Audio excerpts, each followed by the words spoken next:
Alright, hello everyone and welcome back to the Sudamerican Master 4. This is game 2 of a best of 2 series between Monster PC Gaming and Verba. We saw Verba take a very awesome victory last game up against a mean little broodmother and such. But I am your caster, Android. I am being joined once again by the wonderful Borno on stats, and my co-caster for tonight is Hitchhiker of the Mind. Want to go ahead and introduce yourself again?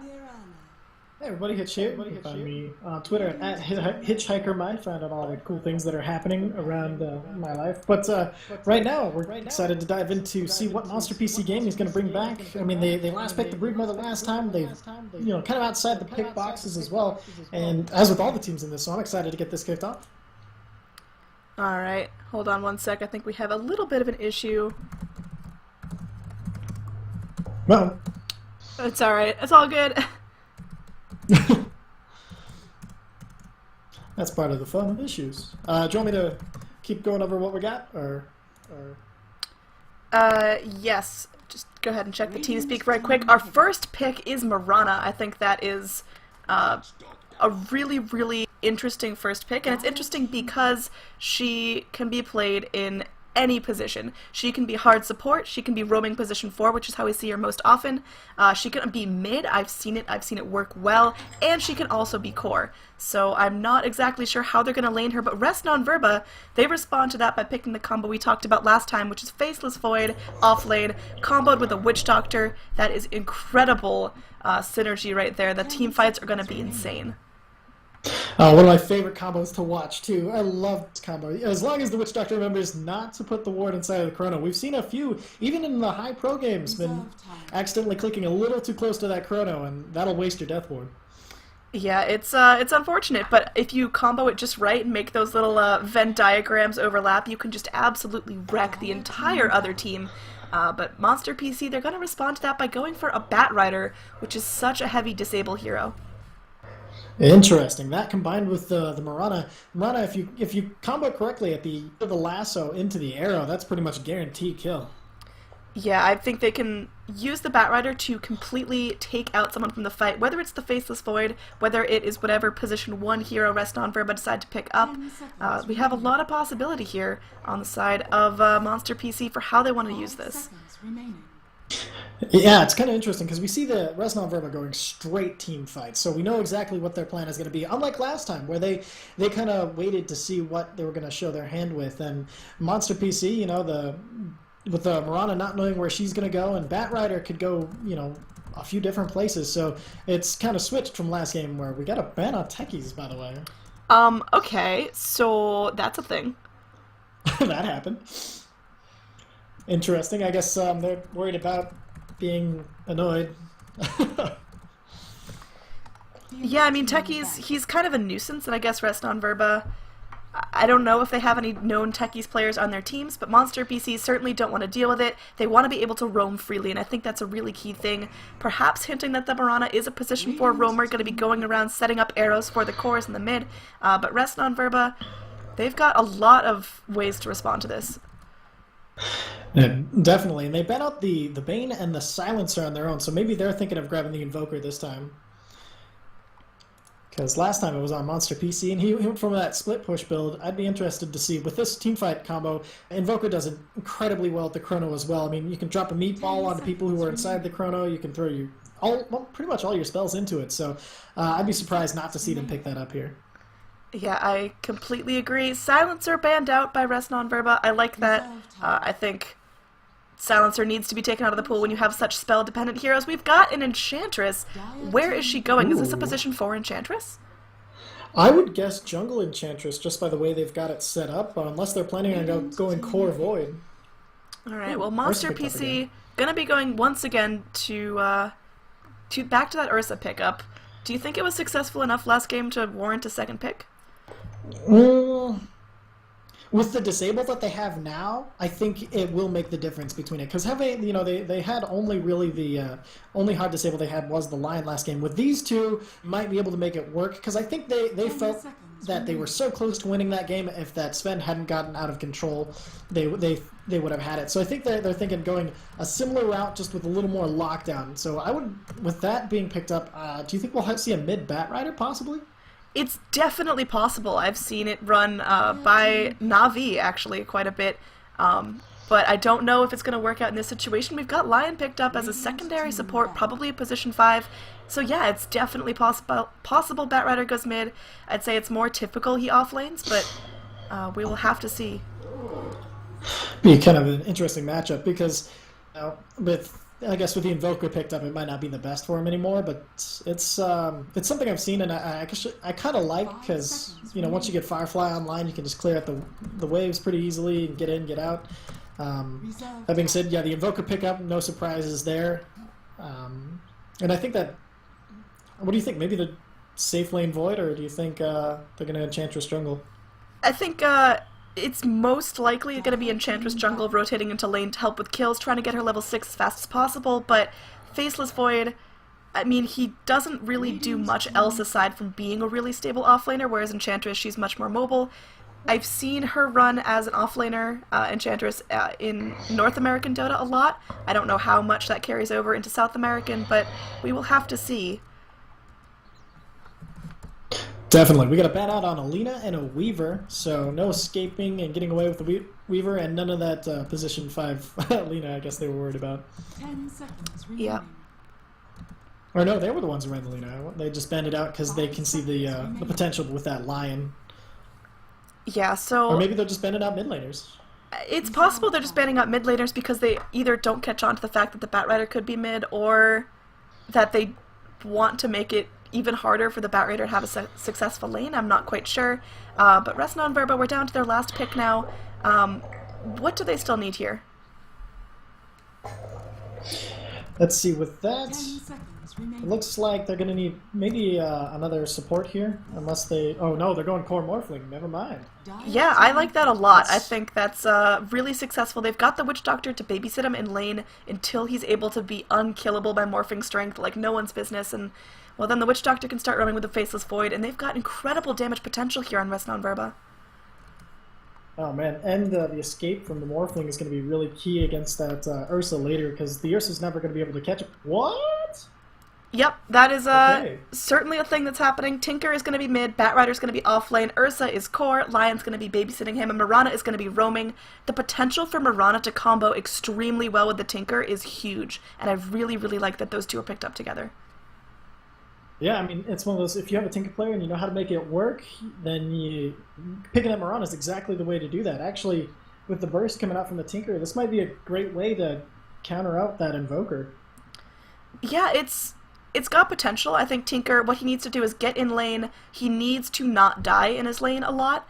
I've seen actually Invoker go up against a Tinker before. I want to say it was in We Play League. I'm not quite sure on that. But either way, the Tinker, his job was do not die.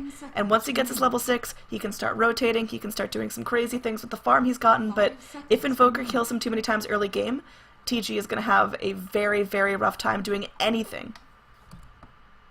Ceremonial pause as we dive into the game.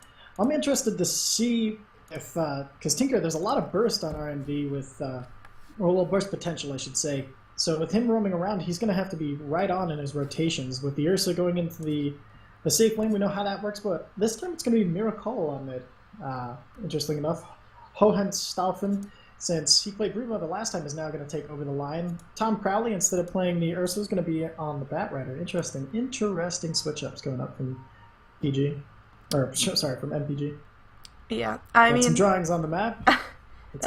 That's like some Picasso stuff going on right there. Is that a ducky? I think it's a duck. That is a duck, a little flag, and oh, that's a nice duck. Got fangs now. Oh, it's an angry duck. Let's show our love for these teams. Wow, that's cool. Awesome. Yeah, so we're just gonna wait for everyone to solve their lag issues before we go ahead and get back into the game. Doesn't look like anyone's disconnecting just yet, but maybe there's issues with hardware, someone's internet is about to go down. There could be a whole slew of things going wrong. Definitely. Fun fact, did you know Resna Verba means things are not words? Super deep. That's a little too deep for me right now. I don't know if I can really get into that deep philosophy, but you know what? We'll see if they can pull it Yeah, off that'll- again, because again, this is a best-of-2 series. Reston Verba took a very awesome Game 1 on the shoulders of a huge Sven, but we will see if MPG are going to try things out with a different strategy here. Certainly looks like they're going for that. They've got a Tinker who's able to just completely push all around the map, and Batrider trying to go in, trying to lock down targets. Hopefully Marana landing some clutch arrows, and, well, you know, Lion and Ursa just doing their thing, dishing out the damage and disables. It's interesting. It's almost like they replaced the Broodmother with the Tinker to try to use their mobility, and instead of trying to sit in the lane and slowly push like the Broodmother does, they're going for the all-around Tinker pushes everything while everybody else fights sort of strategy.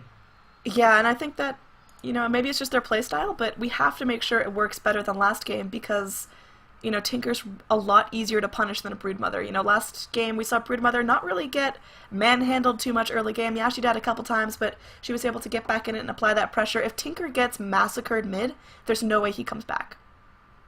Yeah, that's the unfortunate thing about playing the Tinker. You have to have the utmost confidence inside your Tinker player, and that's something that's kind of rare right now, as Tinker is not really considered in the meta, but he's never really out of it because he has his own meta he carries with him into every game. Yeah, we're going to have to make sure that TG has those immortal boots that really give Tinkers their edge. Oh man, there's Yeah, so that's many map ducks being creativity. drawn. We really like ducks on this team. Now, do you think that's a regular duck, or is it some sort of space duck? It is certainly a space duck with fangs. Definitely. See the fangs? Every time. Vampire duck. Oh god. The worst kind of duck. Or the best.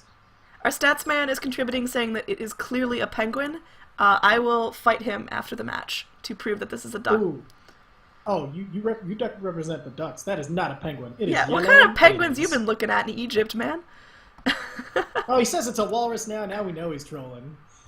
No, this is that is Walrus. a squinty-eyed duck sock. I don't know. Either way, we are going to have a bit of a pause. Hopefully the admin will give us some word on when things start. Stats. Our stats man might be a little bit off the money on that one. I don't think I can say that on stream. Either way,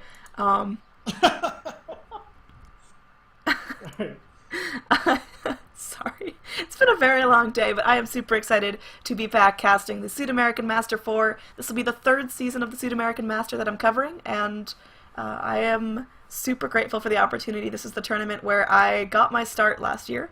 It's the first professional tournament I ever covered, and, well, I like to think I've come a little bit of a way since then.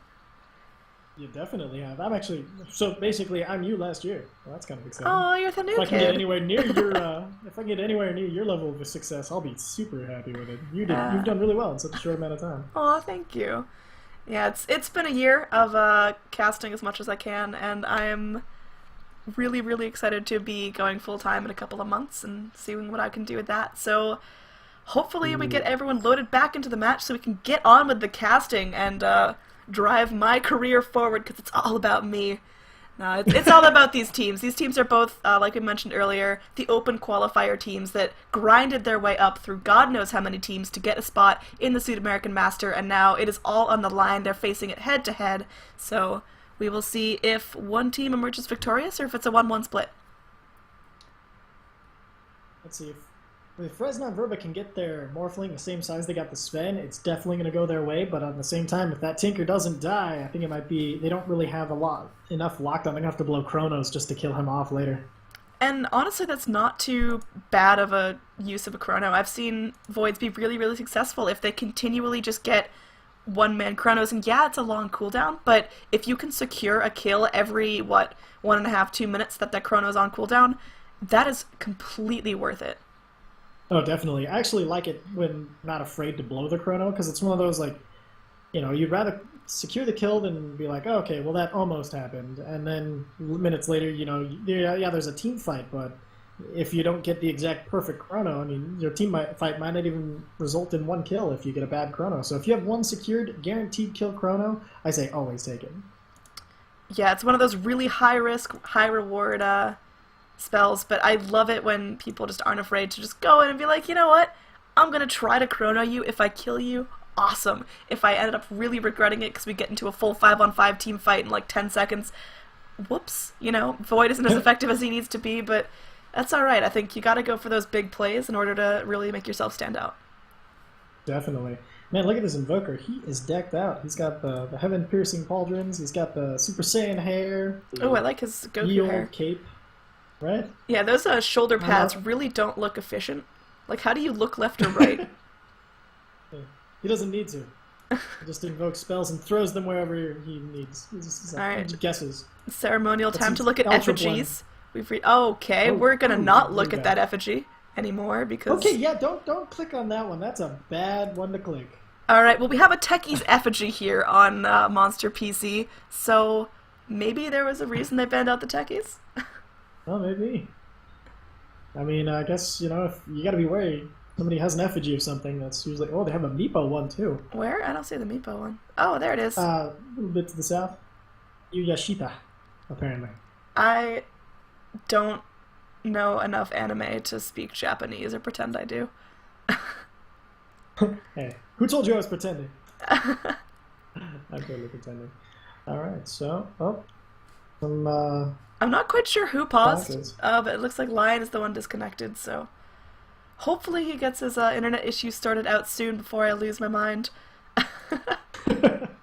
You know, the longer the pause, the longer Roche just gets to chill without having to worry about getting murdered inside of his own home, so that's kind of nice.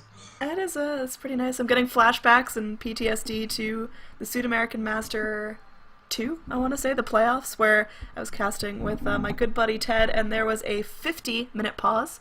It's 5-0, and every, 3 minutes in the chat, they're like, alright, we need 5 more minutes, 5 more minutes. So it was like, we were always just on the cusp of being ready to go, and it was just how to lose your mind in 10 easy steps. Either way, That's fantastic. hopefully this doesn't run that long. We now have a limit on pause time, so cannot go longer than 30 minutes no matter what happens. Okay. That makes... I like that. That makes a lot of sense, actually, because I remember before, you know, the old joke of, you know, it happens when it happens, rather than... What's the schedule? There is no schedule. Speaking of that, you've been watching the Shanghai Major? Oh, I've been trying to. I've actually been really, really crazy busy at work, because... Oh, we got a G! There's a G. Do you see the G? That's a G on the Radiant, though. Oh, God, no. Be patient.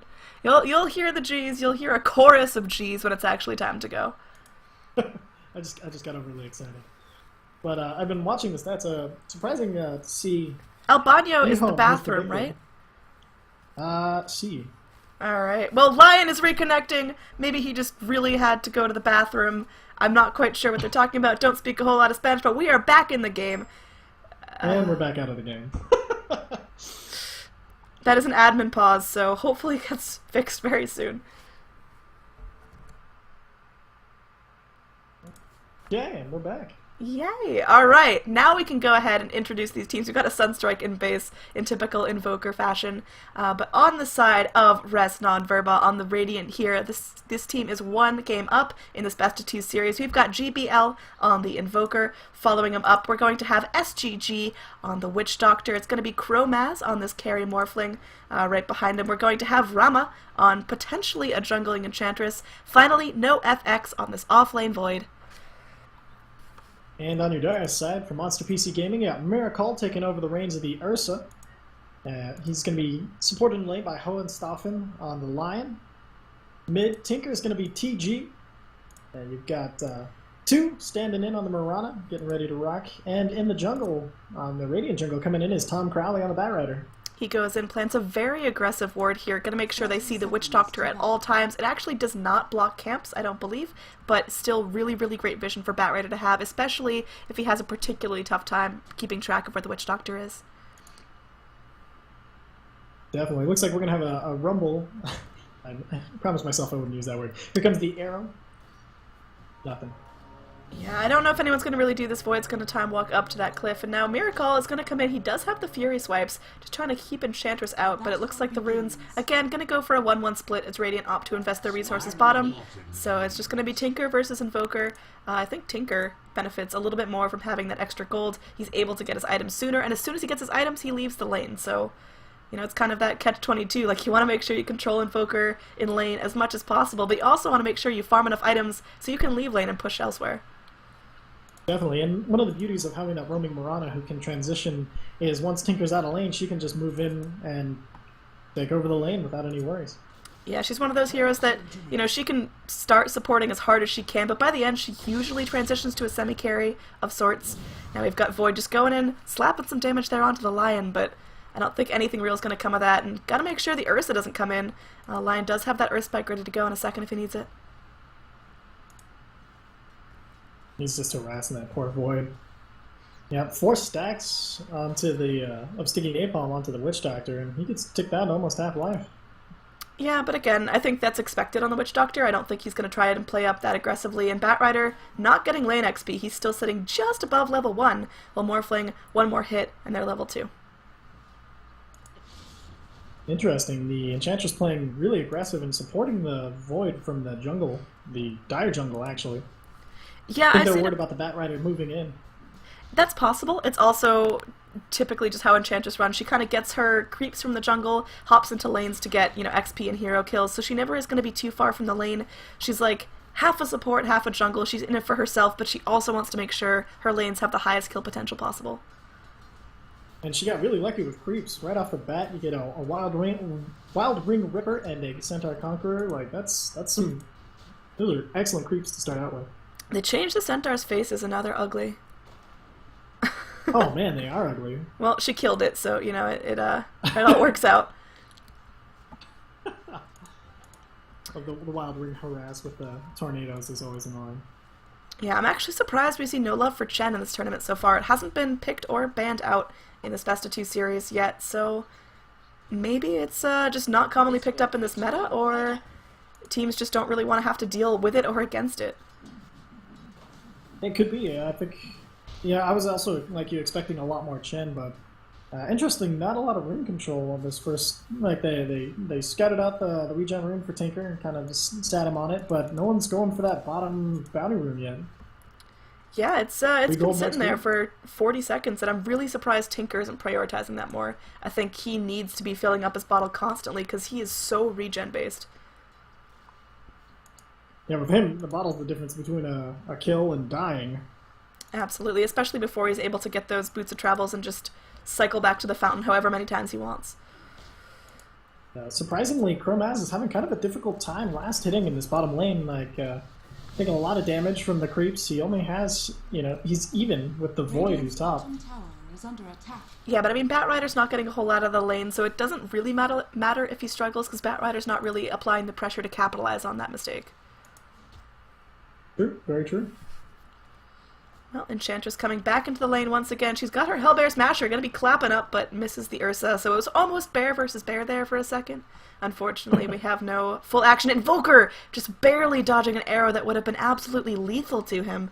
Mirana's doing a great job as that roaming 4 position. Just kind of hopping in, tossing out an arrow once or twice onto mid, but she needs to make sure there's follow-up for those kills. Here in the top lane, things are getting kind of bloody. Everyone's getting pretty low. Void, it's going to be time walking off some damage. Now it looks like the bear going to be trying to get what he can. He consumes a Fairy Fire. Void is getting very low. There's an arrow that does not connect, and it looks like bear is 1 hit away. It does end up going down to Rama on the Enchantress. So RNV securing first blood here, but now Mirana's here and wants to tangle. Looks like Void's going to be falling. Now 2 chasing down the Enchantress. I don't think there's any kill potential here. She has no mana for arrow. She had leap if she wanted to use it, but I think she decided to wait and get the arrow mana. Is probably going to throw a blind arrow here. Or maybe not. Well, besides not mid lane, this is where it's going to go down here as Invoker. He's trying to ghost walk himself out of this. He may just end up burning to death. There's going to be a support Void rotation in. Invoker is now very, very low, but they don't have any detection, so he's going to live for now. Now here we've got... Finally, Enchantress does end up going down to Tinker. He has Heat-Seeking Missile, he has Laser, and Void, he's only level 3. He's got no Chrono. I don't know why he's jumping in on this, but Sunstrike connects. Batrider heads back to the fountain, so no effects. Did a great job just kind of corralling him into that choke point. And then that clutch dodge of the arrow that could have resulted in his death. I mean, this is insane minute. Like, all the kills, 4 kills in the span of a minute, maybe a minute and a half. That's... the high intensity that we can expect from the Sudamerican League. Yeah, and all that action on the top and mid is really making room for this Morphling to catch up and farm. Now third in the last hit chart, certainly not perfect CS, but definitely getting back up in there. Now has that Ring of Basilius, is probably going to be going into an Aquila, or, you know, heck, maybe a Vlad's. I don't know, Morphling can build some really particular shit. There's not a whole lot of locked-in item builds. Definitely. The only thing I'd be afraid of if I was RNV right now is that that Tinker was involved in almost everything, and his net worth is spiked. Yeah, he's doing pretty well in the net worth department, but certainly not uncatchable. Now S2G is going to go in, tosses out a cask onto Batrider, but that's really more just to clear him out of the lane, make sure he's not applying pressure to the Morphling. They need to babysit this guy until he gets at least tier 2 boots and some big items. No effects. They hit him with the frog, they hit him with the bear, and then he just time walks it off. It's disgusting. Yep, Void is a strong offlaner, but now he does not have that time walk for another second, and Bear's able to capitalize on that. He doesn't care that he has a time dilation. He can go in, his Fury Swept is already cast, and you know what? He can just smack down the Void before he has a chance to react and negate the damage. That was like the definition of "fuck you, I'm a bear." Yeah, that was pretty accurate, actually. But now we see Tinker half mana, maybe wanting to go in an Invoker here, but I don't know. GBL has to be very careful. He's going to opt for first item Midas. What do you think of that? I guess maybe he's feeling like maybe they're a little bit behind. It's one of those very good snowballing items if you cannot die once you have it online. But interesting choice. You know, we usually like to see the Yules nowadays for the survival. I guess he's just not too terribly worried about the bear. Yeah, well, he's hopping to the jungle here on the Tinker. That's a real nice stack if he can clean it up, but the Marching Machine's not doing so much damage there. It's level 3, but again, TG needs to be very, very careful of his life. He's going to be using that Soul Ring just to make sure he can cast it again, but he's also out of lane and, you know, giving Invoker a little bit maybe too much freedom. Yeah, Invoker's not somebody you want to leave alone, especially right now. But he manages to clean up both the camps, walks away. He's going to have to go back to base for this. Yeah, I don't know if that was really worth it. Especially with the Mirana there absorbing some of the experience as she now moves into the center lane. Yeah, she's going back into the center lane, so maybe trying to transition to more of that semi-carry. She should build up, I don't know, maybe a mechanism first off. I'm not quite sure who holds it on this team. It could be the Mirana, it could be the Lion, it could be the Batrider. There's a lot of item builds here in the bot lane. I've managed to catch the very end of that as Witch Doctor does end up going down, or sorry, taking down the Batrider. He has help from his Morphling and his rotating Enchantress buddy. And that's going to be a nice little experience boost for him to get him ever closer to that 6. Yeah. Well, up in the top lane, we've got some pressure onto the tier 1 tower as Bear, he wants to slash this down. He already has the Morbid Mask, so we're going to be going for that early Vlads so we can take Roche at the earliest opportunity. Arrow going to be off the mark in the mid lane as Invoker is forced to give up another rune into the Tinker's hands. Now, do you think he's going to go through the Mask of Madness or the Vlads here? Ooh, hold that thought as Faceless Void, once again, feeling the pain of that Ursa. He's going in, he shows off his brand new Enrage, and it looks like this tower might be a goner. Disgusting. Their Monster PC, they've decided that they're going to make up for last game, and they're just going all-out aggression. That poor Faceless Void, usually he has the time to get out, but with the bear bursting him down before he comes unstunned, I mean, that's... Oh. Mirana looked like she was going to throw an arrow and decided not to. Yeah, she's poised here, ready to go and be very, very aggressive. It's just a matter of if Tinker can follow up on that, and... I mean, he's got Heat-Seeking Missile, he's got Laser, but... I don't think Invoker really wants to fight this out. He's going to back off. Arrow just barely scoots behind him. So Mirana going to back off here. Just let things go back to the way they were. But looks like Radiant, they're capitalizing on the space they have here. Going to be taking out this bottom tower very shortly. Yeah, you know, that Morphling's been kind of quiet in the bottom lane, but that's exactly kind of what he wants to do right now. Just stay away from fights, just farm himself away, and he's looking like one of the better things going for R&V right now. Yeah, well, Ursa finishes off the tower in the top, so the map advantage is kind of getting even. Kill score is very, very close, but just taking a look at the net worth and XP chart, it looks like MPG have a little bit more net worth to their name. In fact, they could be going in Tom Crowley about half health, depends on how deep they want to dive this. Looks like Radiant, they'll decide to back off. They don't want to lose any unnecessary lives here. Oof. The Witch Doctor's so close to that level 6, he can like taste it. I think he's even going to go to the jungle. Nope, there's a smoke actually. Probably wanting to rotate into mid. If they can shut down the Tinker before he gets any bigger, that's fantastic, but this guy just picked up an Invis rune, and that is certainly something you cannot go up against. And if you're the Witch Doctor, you consider picking up that, oh no, the Mind Rune gets taken by the Marana. Yeah, I mean, I would have picked it up, but I'm also just an incredibly greedy support. We've got Enchantress leading the way here in the Smoke King. She's going to take a March of the Machines to the face, but she sees that TG is so incredibly low. Just 1 or 2 impetuses, and he is absolutely dead. So she spranks herself, but he does Infus himself, and looks like that's exactly what he needs to get out of this alive. Is he going to be greedy and try to take the last hit? Looks like that is not the case here. But now Miracle going in, trying to chase up the Witch Doctor. Witch Doctor's probably going to be the first casualty here. There's no neutrals to deny to, so Tinker gets the kill with that heat-seeking missile. Now Rama running for her life, chased up here by the Lion, who now has that shiny new finger of death if he wants to pop it.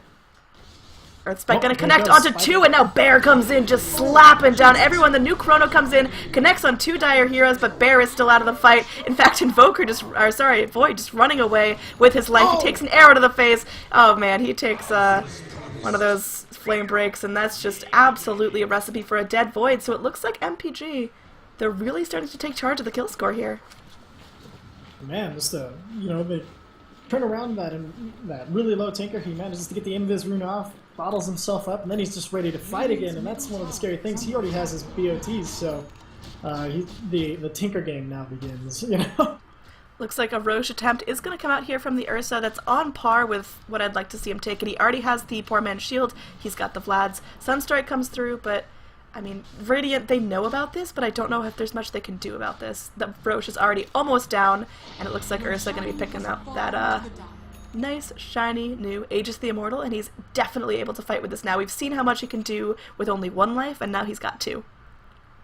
Yeah, I'd be super worried about that if I was R&D. Like, you can count him all you want, you can even kill him, but now he's back up, and with Enrage on such a low cooldown, he might even last long enough that he can get 2 Enrages off in 1 fight, and with that, if you can't kite him anymore, you're going to be dead.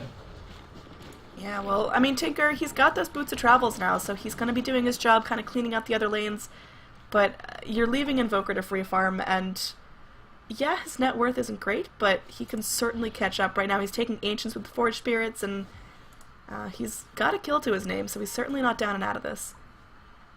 He does have that Recovery Midas, which will bring him online a little quicker too. Level 6 picked up by the Witch Doctor, so he's ready for team fights now. So that might be the last super one-sided fight we see. Is everybody scouted out by this ward? We'll see if... Oh, double damage rune though. Oh man, it's all going down here. We've got a Sunstrike from the Invoker. It is going to catch out. In fact, Morphling getting the kill on Marana. Now Invoker kills off the Lion, courtesy of that fun little Sunstrike and the damage from the Forged Spirits. Witch Doctor ends up living through that, and that was the initial target of the damage, so it's really good that he doesn't end up going down there before he can spend his ult. Yeah, the Lion's like, hey, I got a double damage rune, a few clicks, I'll be able to take out this. Oh dear God, they're all here, and he was dead. Like, speaking of oh dear God, down bottom, it looks like Chromaz gets just destroyed there by Miracle. And Miracle is still at full health. That Vlad's lifesteal is fantastic. That was the debut of his Blink Dagger, so now Radiant, they're going to make a note of that, and hopefully not lose the Morphing like that again. Yeah, both him and the Bat now premiering their Blink Daggers, so there's no warning that he had at all that was even a possibility that was going to happen to him. Suddenly they're there, they drop the lasso and just let Bear beat him to death. Well, that was rough. Yeah, I mean, we've got Radiant just starting to apply pressure to this mid lane. Marana trying to go in with the long-range arrow. Let's see if it connects. It will connect on Invoker. That's almost max distance, so he's going to be stunned up for like a million years. Takes a heat-seeking missile, and he does end up getting blown up by that Lion Finger of Death. A deep dive from the Faceless Void, but he's just gonna get out of there. Miracle dodges the arrow. And now Rama in some trouble here, gets hexed up, gets earth spiked up, mana drain coming out too. Miracle does end up getting stunned by the Enchantress's little centaur buddy, but I think he's still faster than her. He certainly hits harder than her. Witch Doctor coming in with the paralyzing cask from the backside, and now Rama using the Sprinks to heal up very nicely. So overall, this game of positioning is putting Miracle in a disadvantage. One more impetus, he goes down, but looks like Moonlight Shadow comes out just in time from the Marana, using the arrow to stun up Rama, and now Ursa. He's going to be walking the other way. Sunstrike will not connect. Negative earn charge ends. So that is one very lucky little bear. I don't think he should try to re-engage on here, but you know what? He might just try to burn the Aegis while he can.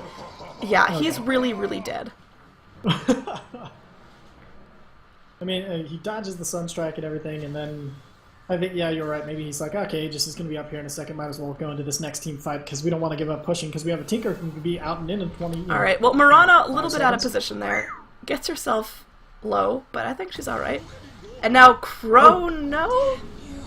All right. Well, looks like Miracle is the focus of the Chrono. Maybe not the most efficient here. We've got a Death Ward coming out. It barely tickles him because he's in that ultimate form.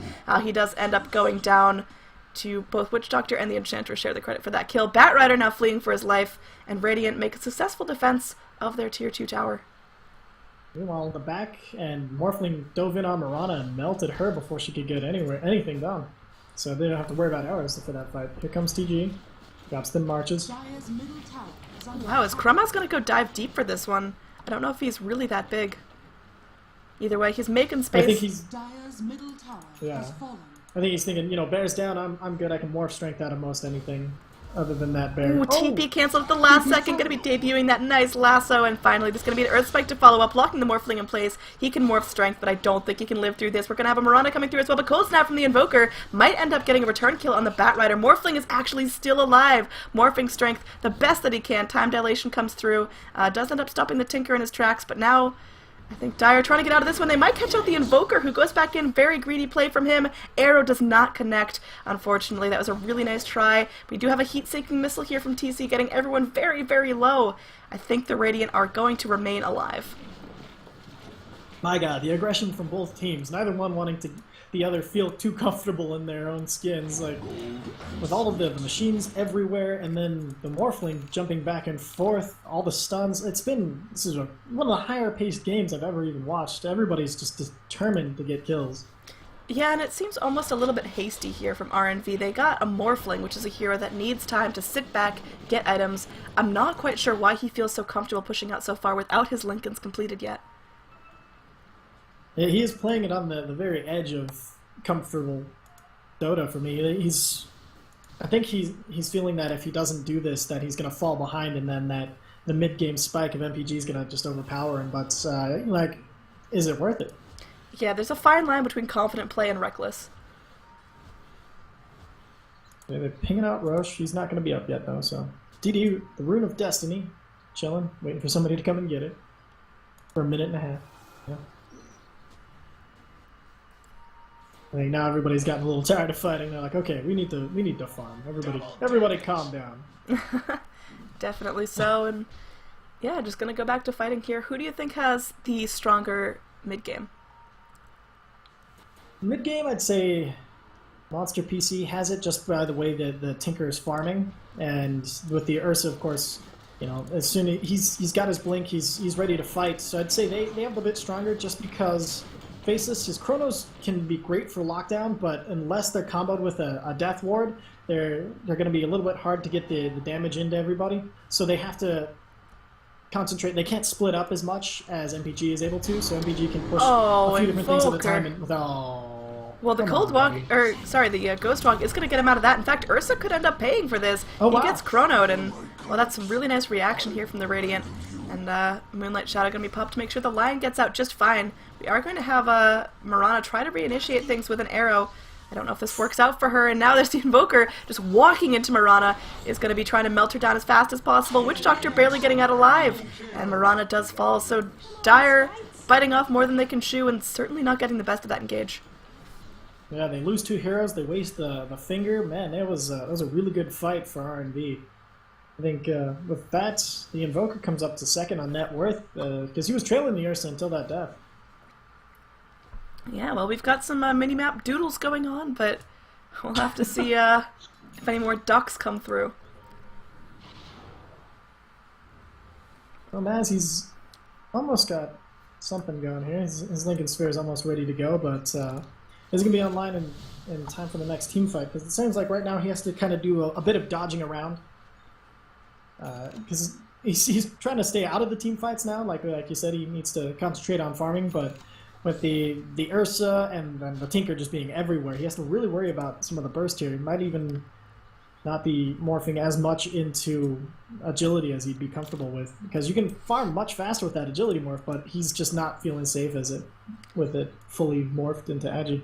Yeah, he needs those HP points as much as possible, and I know Lincoln's is very much the typical build here for Morphling, but I'm not quite sure how much exactly it blocks. Like, yeah, it blocks Tinker's laser, it blocks the lasso, but is it really the best choice?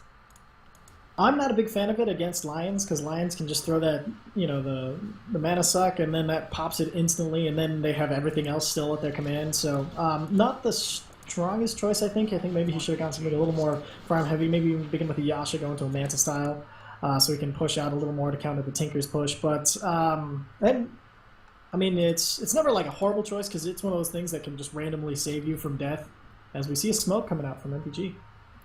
Yeah, it's. I'm not quite sure why Lion Smoke popped. He did go in for the ward, but either way, we have all of the Dire rotating in, maybe trying to spook and scare up on Rama, but Rama has that untouchable, so I don't know how much they're really going to get done on her, but she's just dead. She's just really, really dead. God. Now, that was interesting. Does the Enrage purge off the debuff? Top tower I is am under Coming off the unsure. untouchable?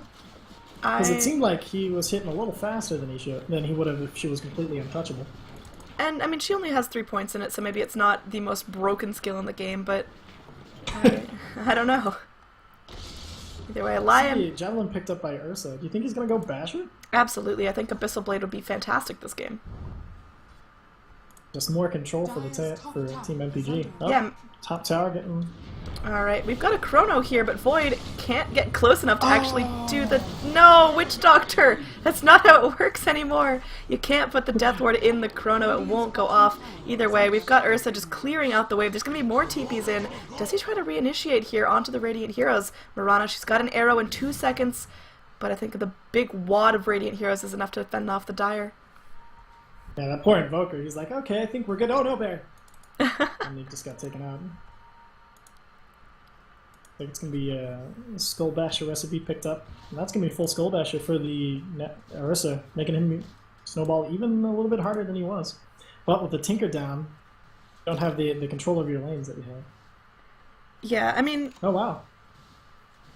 Yeah, Lincoln's Morph, it's good. I just don't think in this particular game it gives as much utility as you possibly could. I think, like you mentioned, going stats first by picking up a Yasha, it'll help the farming potential a lot, and perhaps the survivability too, because we talked about how you're going to have to morph strength practically the entire game in order just to have enough hit points to do anything.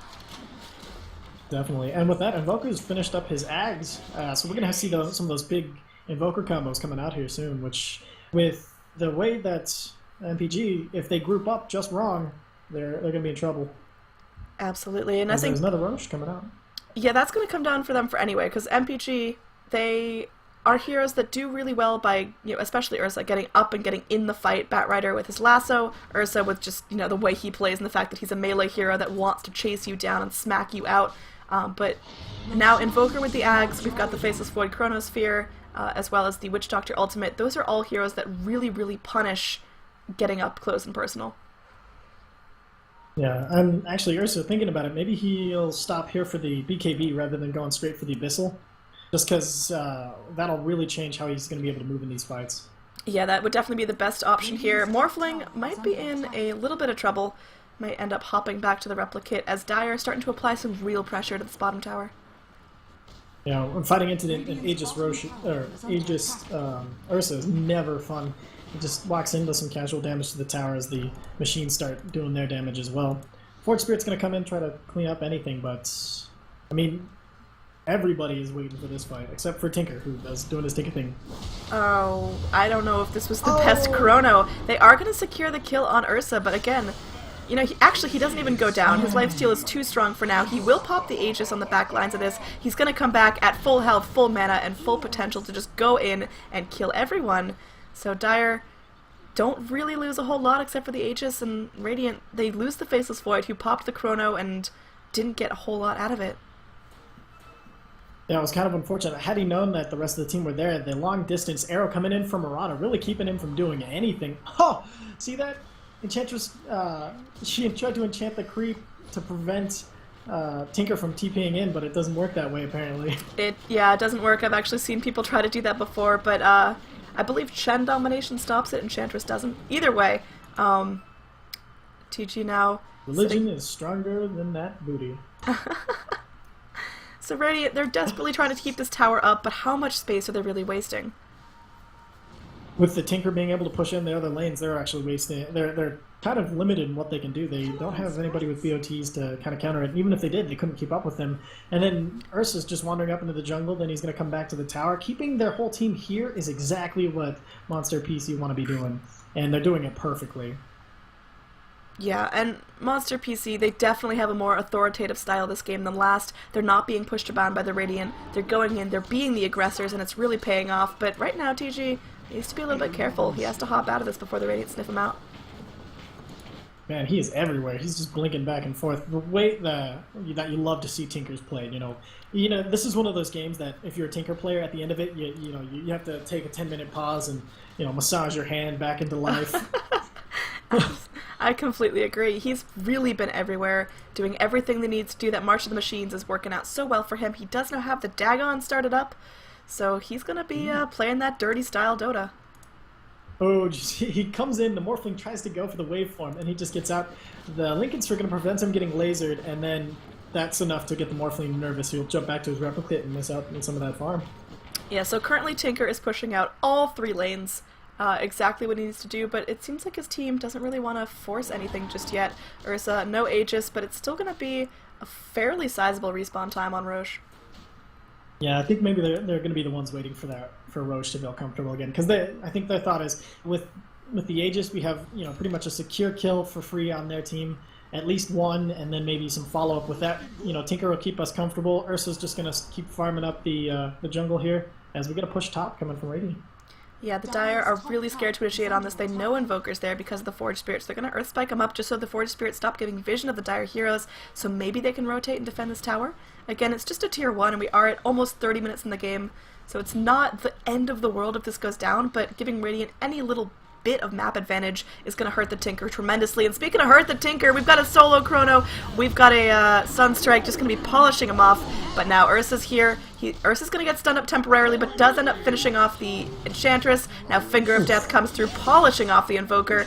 Linken's is popped on the on the Morphling, and looks like Lion trying to get things done there. He has 2 seconds onto his spike, and Morphling going to be going through, but TP gets broken at the last second. Arrow connects as well.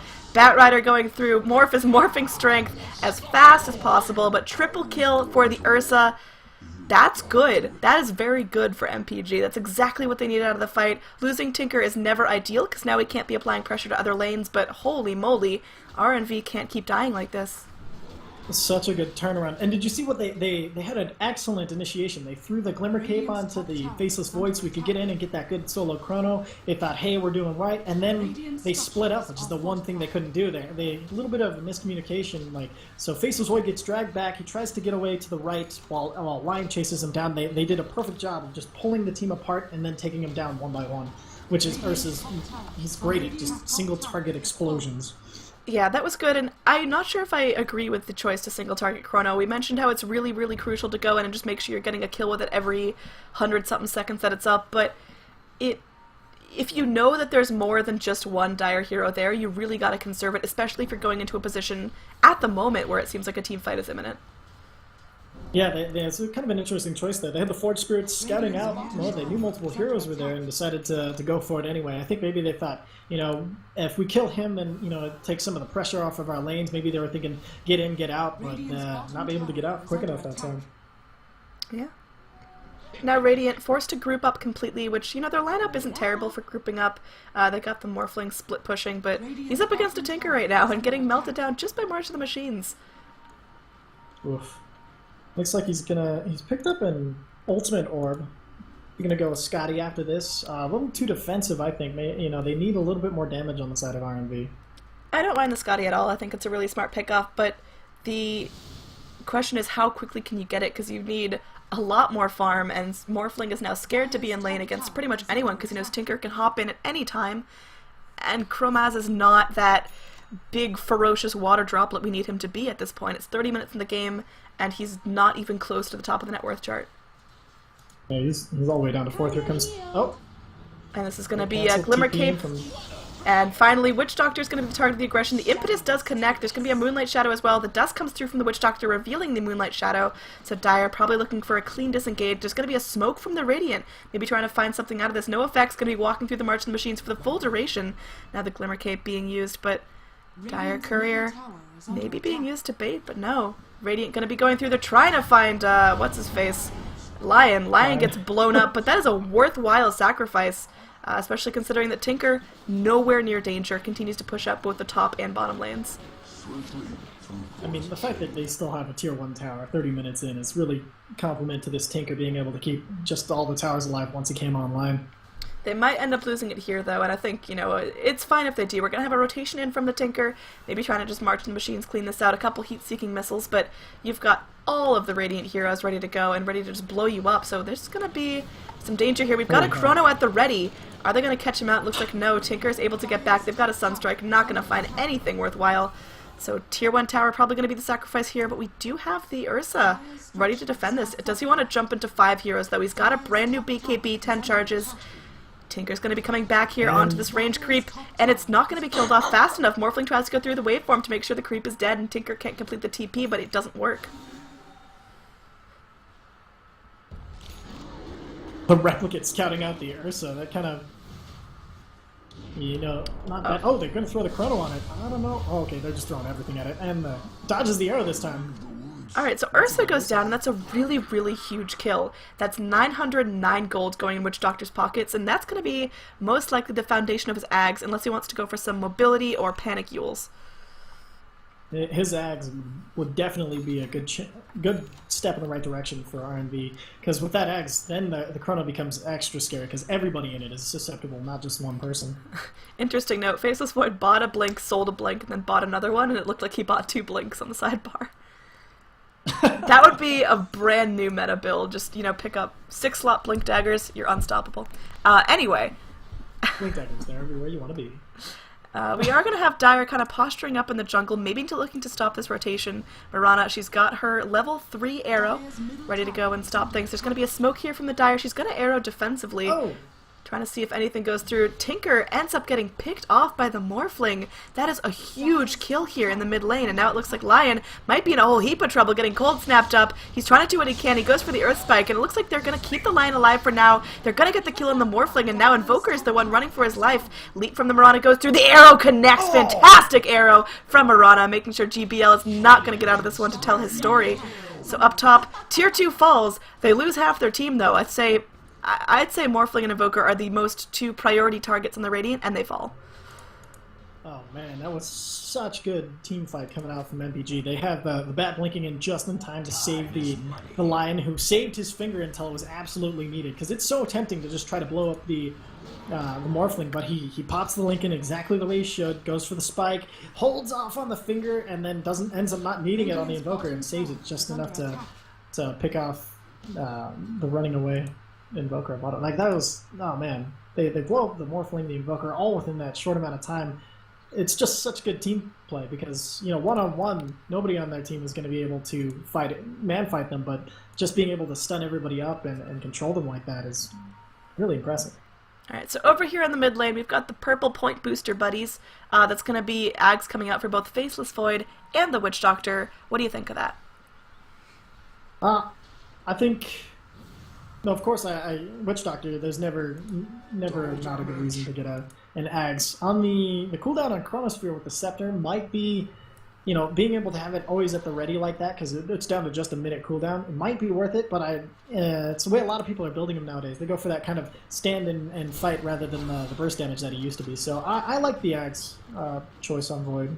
Morphling is in a whole heap of trouble. He pops back to his replicate, maybe just wasting a little bit of time on the Dire, but they actually did rotate out of the pit like 2 seconds before Roche respawned.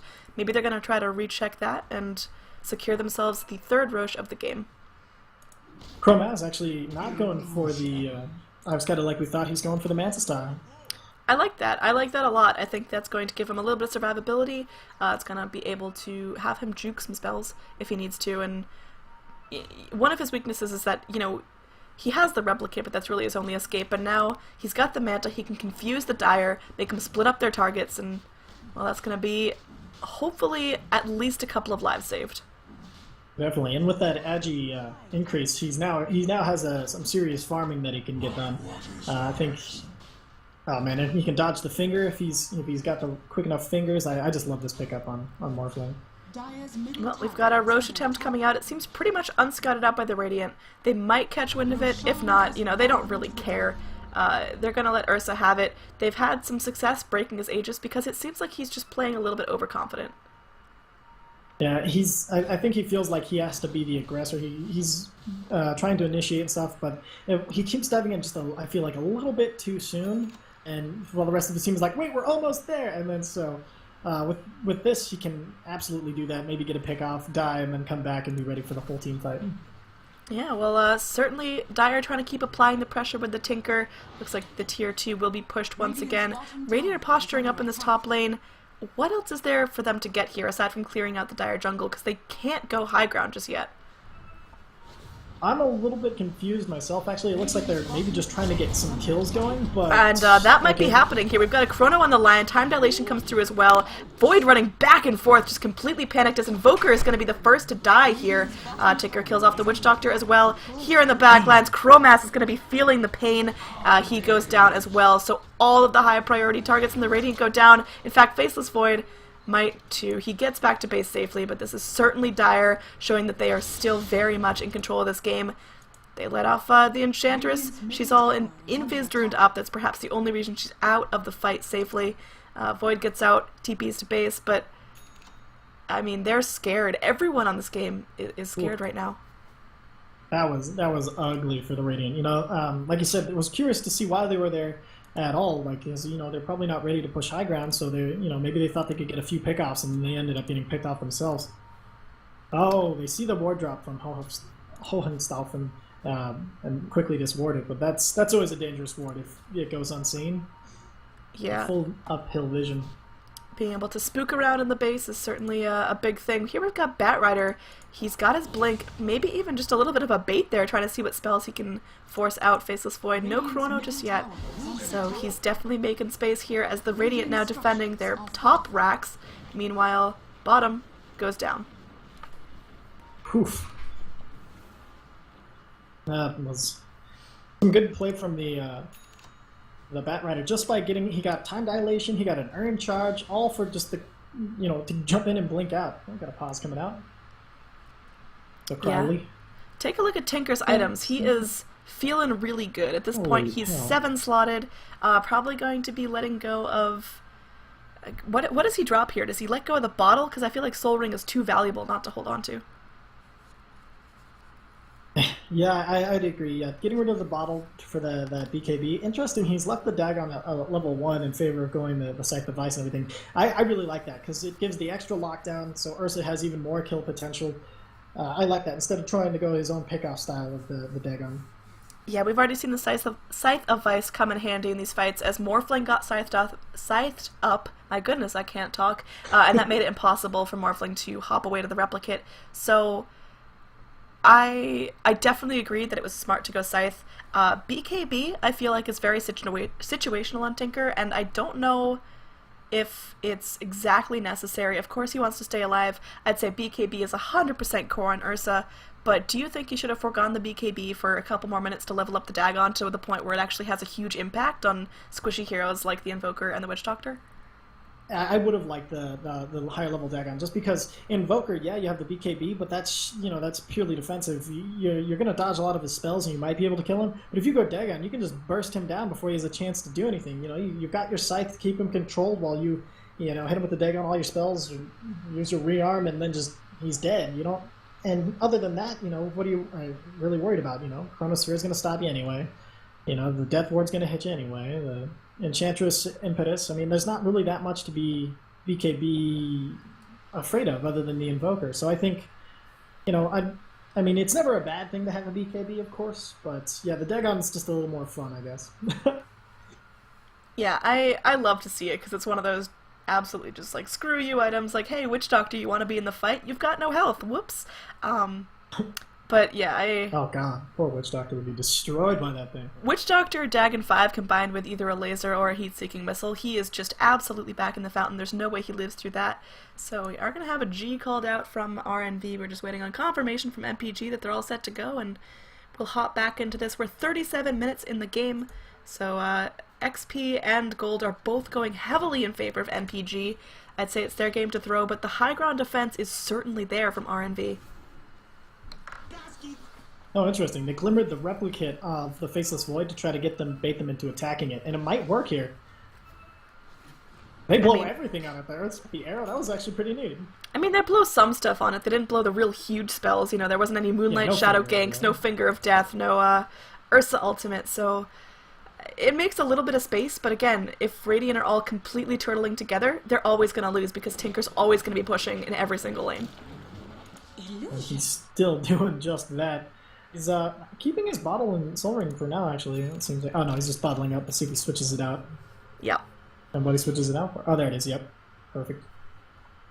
Yeah, so Tinker gonna be just... I don't know if I agree with this call to head into the jungle for reliable farm. I'd rather see him pushing lanes and forcing Radiant rotations, because right now they are really scared to be anywhere but all together as 5.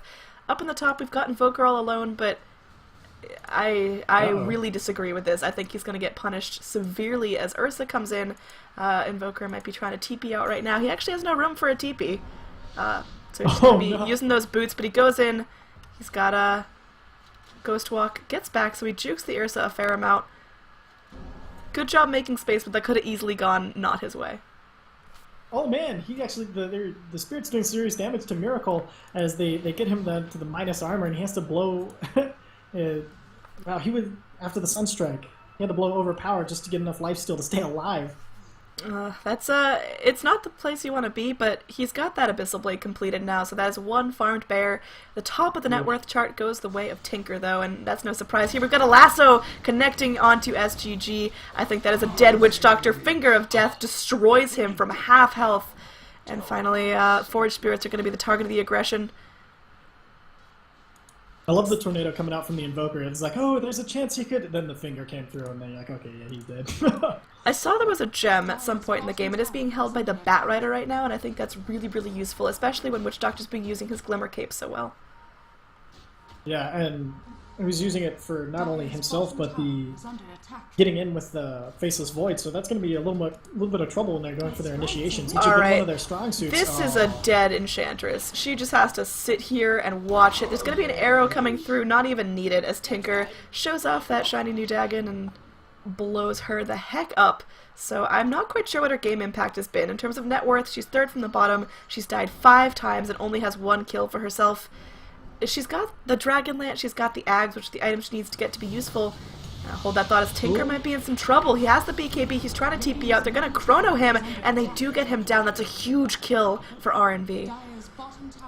And totally worth it. Now, but they traded for that mid-tier 2 tower, which was one of their last remaining defenses, and against the Tinker, towers are extra important. Ooh, good Glimmer Cape by the Witch Doctor as he gets away from Miracle. He's still hunting around. They grab the lasso onto the double lasso. The Void and the poor Witch Doctor, and they're both just destroyed. So Bat Rider says, hey guys, I've got Ags, and both of you are screwed. Gets a double kill there. Really nice job. Basically spoon-feeding kills to the Ursa. Finally, we've got the Morphling here. And Invoker has his BKB, he's got the Tornado EMP, it connects onto 2 Dire Heroes, Tornado rolling through, and finally the Impetus is starting to do some real damage, but Flame Blade comes through, forcing the Enchantress back. The arrow, I'm not quite sure who Marana was aiming for there, but either way, arrow does not connect. Dire are forced back for now, Lion getting unbelievably low, surviving with a fraction of his health. The Moonlight Shadows here, do they try to reinitiate here? I think the plan for MPG is just to make sure they get it alive. They got Morphling coming in from the side here. Only he's all by himself. This might be this is a risky ass move, if you ask me. This is a very risky move. I don't think he can take Miracle right now.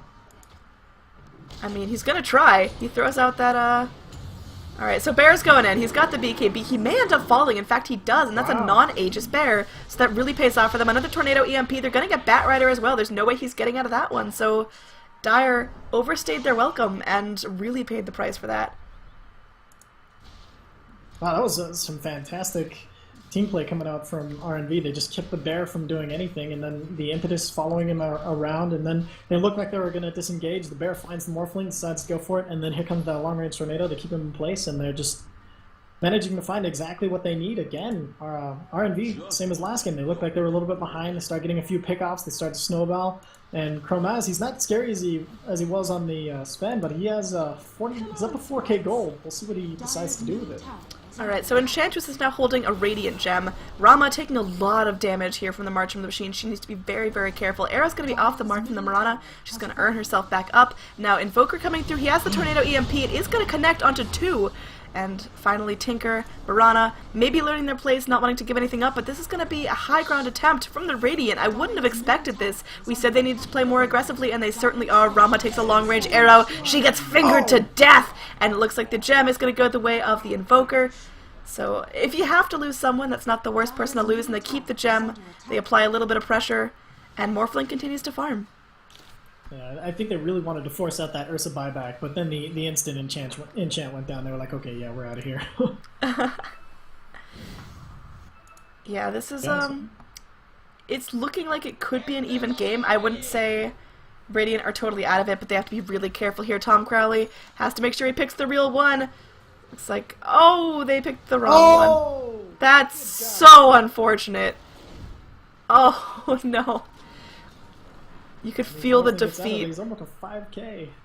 Alright, well, up top, it looks like TP's in, and he might get punished for this. There's going to be a meatball, there's going to be a tornado, EMP, as well as a chrono. Death Ward is inside the chronosphere once again, so a little bit of a misplay from the Witch Doctor, but they don't pay the ultimate price. They still get their target.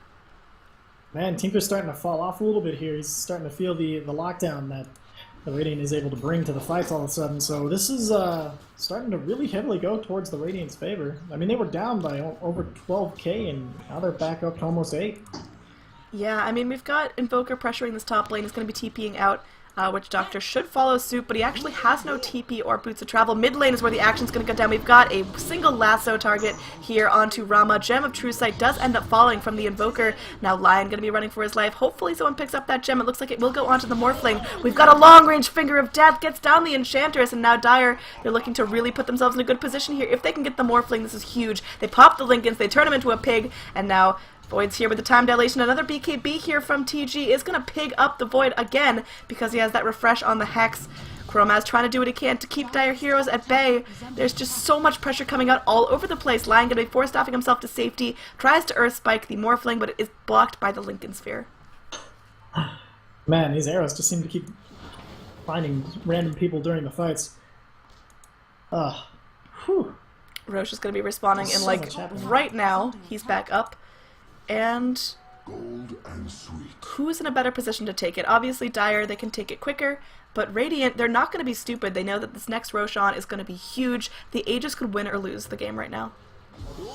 Definitely. I think the only thing about Radiant is they're going to have to pick off the Tinker before they can really consider going out and doing Rush, because he'll just push too much for them to get anything out of it. And with everybody else pushing their lanes, it looks like it's going to go the way of Ursa. He just dives in, bashes, and not a lot that Radiant can do about this. They might throw a Sunstrike, of course, to scout it out. Morphling Illusion already headed that way.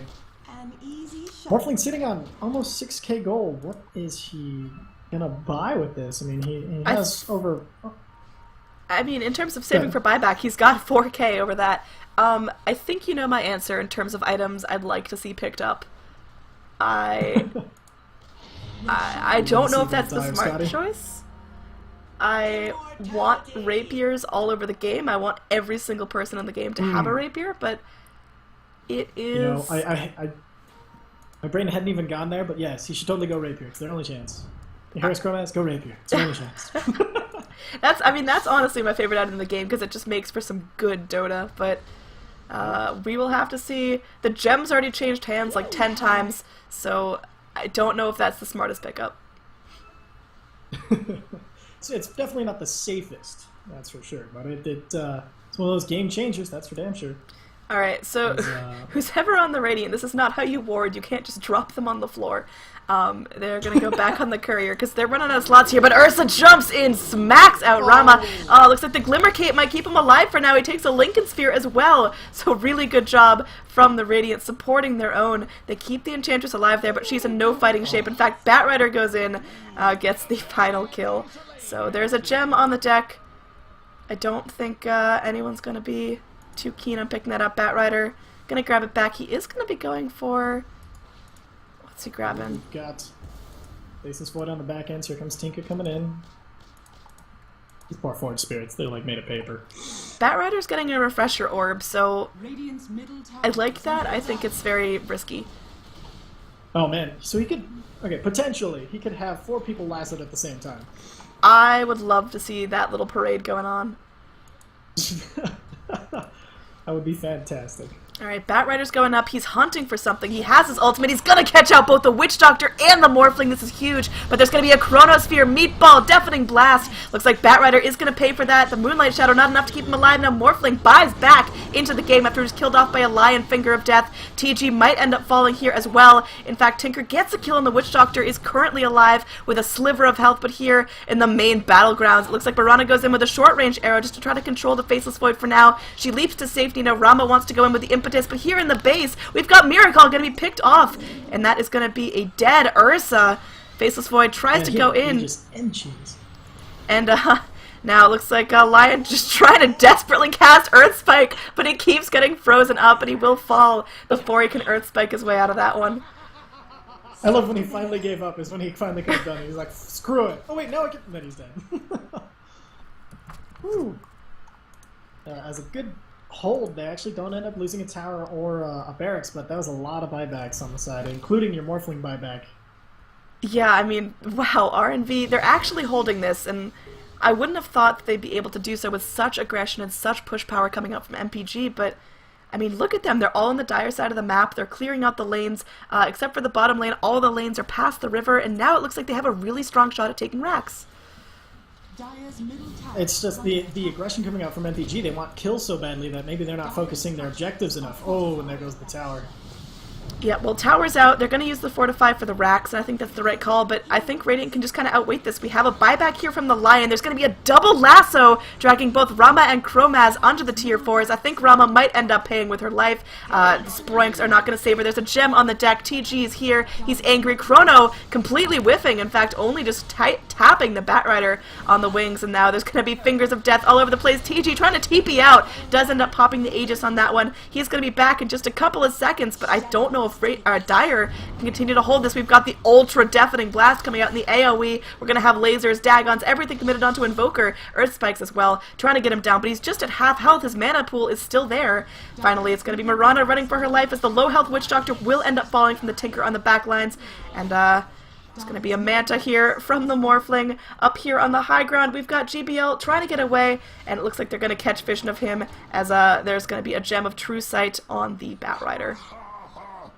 And we're not even done here. Fight. There's going to be a Boost of Travel level 2 connecting onto Lion. So Chromaz falls. That's another gem going on to the Dire if they even want to take it. If they even pick it up, heck, just leave it on the floor. It looks pretty.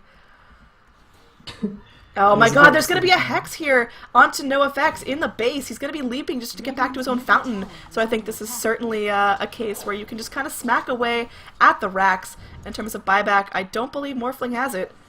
He has it on cooldown, so no buyback on the Morphling. We are going to have a Chronosphere. Bat's stuck up in the air, but there's going to be a Hex onto NoFX. A secondary Hex as well as Tinker pops into the fray. There's going to be an EMP connecting onto TG, but no way to break the TP for now. Now Miracle could end up going down. It's not the worst if it happens, but I mean, no racks and so many kills. Oh, man, I was expecting... at least them to get the racks that time. They buy back on the Faceless Void. Stalfin is now dead, but like that was they still didn't concentrate on the tower or the racks. I think they could have had one there if they played it right.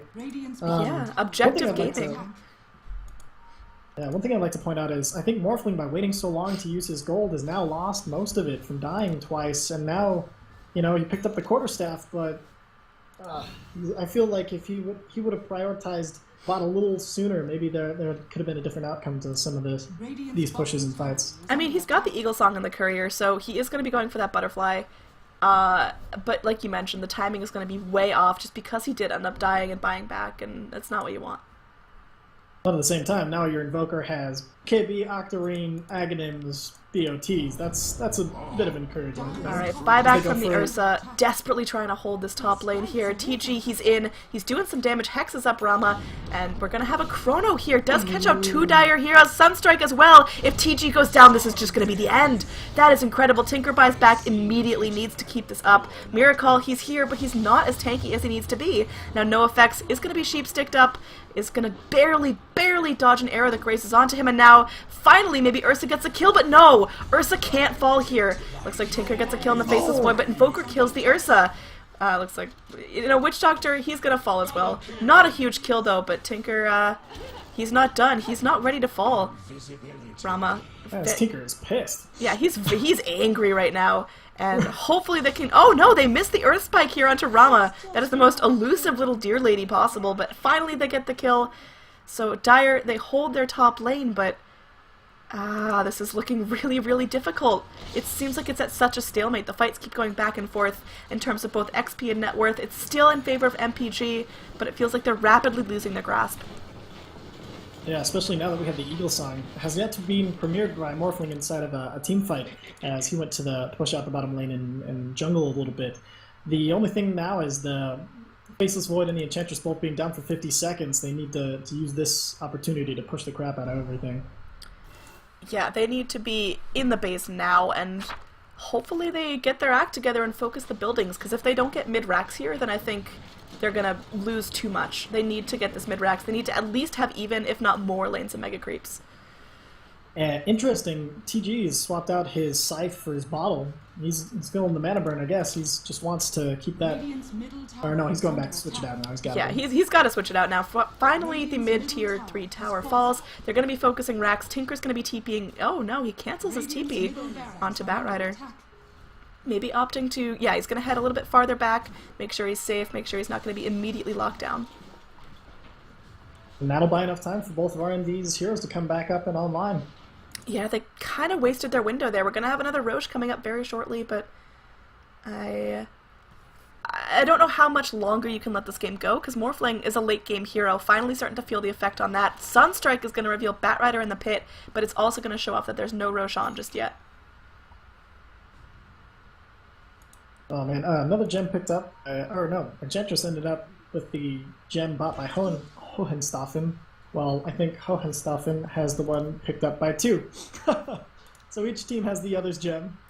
I feel like there's another gem floating around somewhere. I gotta check bases and couriers, because I feel like I've seen more than 2 hit the deck at the same time, but maybe I'm just imagining things.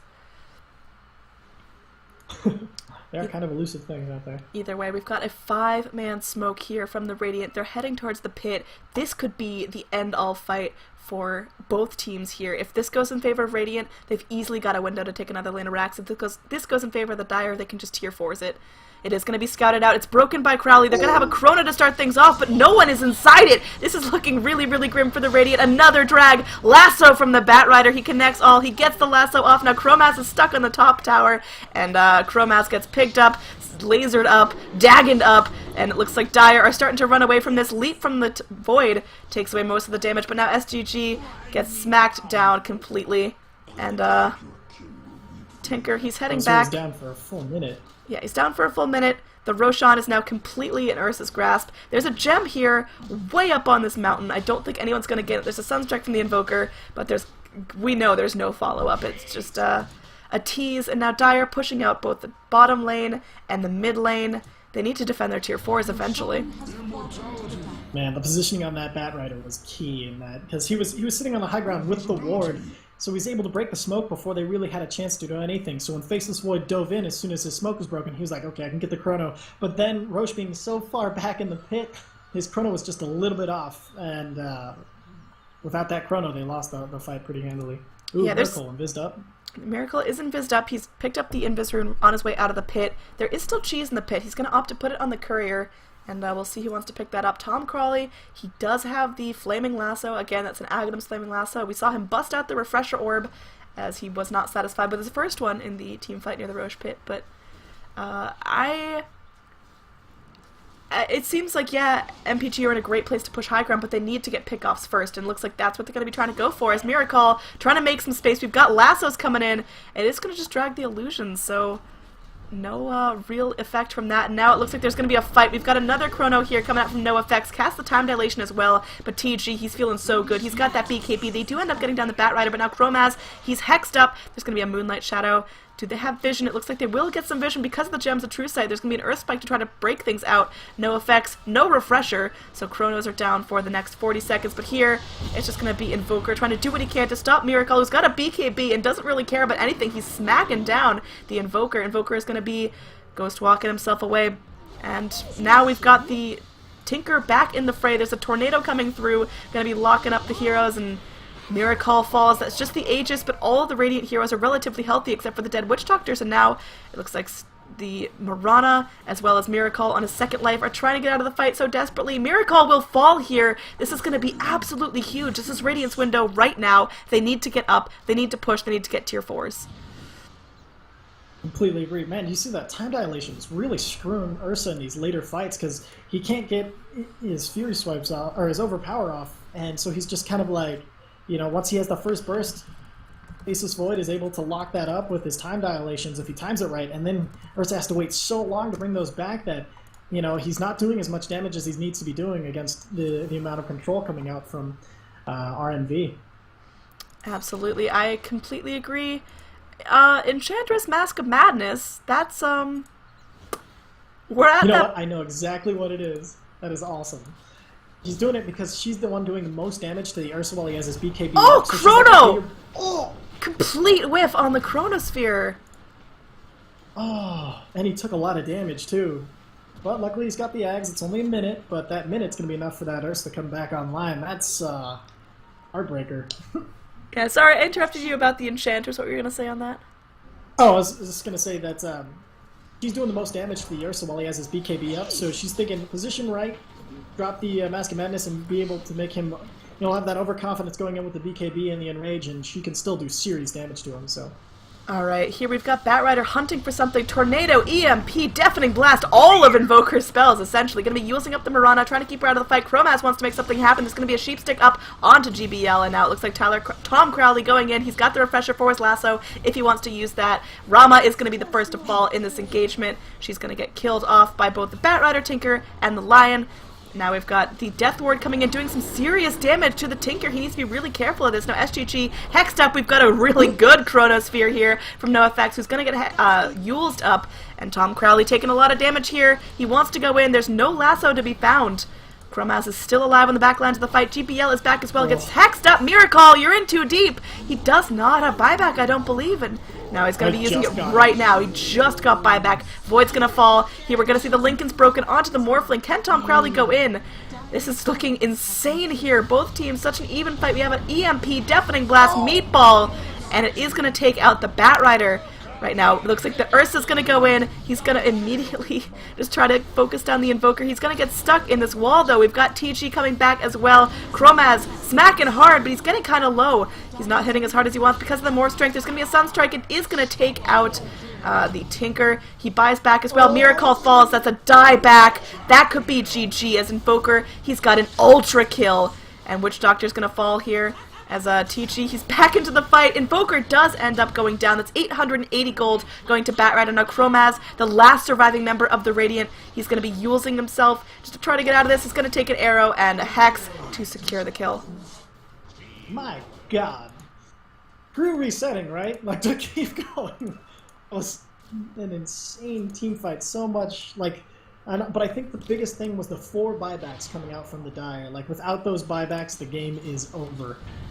Now they have to fight their way. Luckily, the 2 heroes without buyback for RNV, luckily for MPG, but damn, that was an intense bit of fighting. The Invoker and his Refresher doing so much work with double meatballs, double EMPs, the 360 EMPs. I mean, that was impressive team fight coming out from the Radiant to sustain, basically killed them, you know, complete team wipe, and then so they killed off 6 for their 5, maybe even 7. Like, that was just nuts. That was nuts. Yeah, the one thing that is not the best is that, yeah, MPG held their base. They had to use a lot of buybacks to do so. They got a bunch of really key heroes dead on RNV, but now they're not pushing. I mean, they've only got another 40 seconds till Invoker's back in. Morphling does have buyback if he needs it, so they need to get racks like 10 minutes ago in order for this to be a productive push. And I mean, yeah, they're going to polish off the melee barracks, but they lost their window. They needed to get together and push ASAP, and they weren't in a position to do that after the fight. Not only that, now Witch Doctor has his Ags, and so he's ready to roll now too. Alright, well they finally get a full lane of racks, so we are even on the racks front. The tier 4 on Dire is fallen, and that's pretty much the only difference in terms of towers. I honestly cannot tell you what this game is going to look like 5 minutes from now, if it's going to be completely over or if we're going to be back at a stalemate. You know, it's interesting because you have TG who's now pushing out all the lanes with all of the confidence in the world, but at the same time now with those, you know, the Morphling and the Invoker both not having to use buybacks, they've smoked up and now they're looking out to go get some blood. Somebody's drawn a... Looks like they're going to go straight up the middle here, a little off to the side, and see if they can find anybody. Yeah, it's going to be a smoke. Taking a look... Another gem picked up by Enchant. Yeah, we need more gems. Everyone needs more gems. Clearly, let's see. We got one on the Lion. We got, I swear, oh, we got one on the Marana too. So now we have 3 gems in the fight. Looks like the smoke is going to expire. All of the Radiant are postured up here very aggressively. Do they even know where they're going, though? How do they make something happen from this? Void's got a Chrono. There's going to be a Dire Courier in the secret shop as well. They got to be careful for that. There's going to be a Sunstrike here onto the Roche pit, I believe it was. Roche is not up. And that's, probably going to be the target of a key engage. Probably. That makes sense. Because I know the courier died in that last fight. So they had to buy another one just to get anything out of the secret shop. So now the Radiant have revealed themselves, the fact that they're all up here. They're going to be trying to slam down this top lane of Rax. Meanwhile, all the other lanes are pushing in favor of MPG, so I'm not sure what happens here. Arrow connects here. They're going to pop the Lincolns onto Chromaz. This could be, we have a Chrono connecting onto 2 Dire heroes, and now there's going to be the Tornado, or so the EMP, Deafening Blast, everything onto the Marana. Miracle trying to do what he can, but he's hitting so slowly. The BKB being used, but there's going to be a Refresher, Lasso. So now, no effects might end up falling here. There's going to be a cast back and bouncing back and forth between the Ursa and the Marana. SGG in that Glimmer Cape form. Rama is going to get a kill here onto the Lion. And now all the Radiant heroes feeling relatively healthy aside from the Void. Tornado goes through, doesn't catch out anyone, but Deafening Blast is going to pop onto Miracle and Tom Crowley. This could be it. Looks like Radiant might be finishing off the Batrider here. I don't think he has buyback. This is going to be a second lane of Rax. They're going to rotate in. Just go for the tier 4s. Just go for the final push. They're going to be a buyback from the Void. Pause here as Lion disconnects, but I think this is GG. They're going to be calling GG, and what a series. Taking a look at the XP and gold graphs, it was at 0 at the end. My goodness. Oh, man. It came back from a 12k deficit. Ah. Yeah, the default in lobbies is to automatically pause the game when someone disconnects, so this is what's happening right now as MPG, they are just going to kind of just get themselves out of this game. It was a 65-minute game that seemed like it was anyone's match at certain points, and RNV, they're going to take it home and take a 2-0 in this best-of-2 series. My god, look at that Invoker. 21 kills, 10 deaths. He was in the middle of everything in that. You know, GBL really showing off that if I was any other team watching this game, I would ban that Invoker every single time. He seemed like he was a big part and a key part of their comeback. Just being able to throw out all the control, and once he had his Ags, the combos were insane. And then once he had the Refresher, you would just see, you know, monsters, their supports and everybody would just they'd melt. He would just get in there. He'd make it so they were in effect. They couldn't do anything in the team fights. So you know we didn't see a like Lion. He was lucky if he'd get anything off. Marana almost, you know, if it wasn't a long distance arrow, she couldn't get anywhere near the fight. So with that control, he kept them off of his Witch Doctor, who could then get better, you know, ultimates. It was, I think, a lot of this game came down to GBL's massively great execution. He even gave Chromaz time to come online. Like I was really impressed by GBL this time. Yeah, I was certainly impressed by the way he just continued to get, like, all of his spells off. He just unleashed them at once, and sometimes it worked, sometimes it didn't, but, you know, in the end, it all worked out for Resna and Verba. They pull it off in the ultra late game. Finally, Morphling coming online, Enchantress maybe not the best Enchantress game in the world, but certainly helped out. That impetus was great, and she was just kind of a gem carrier towards the end there. But yeah.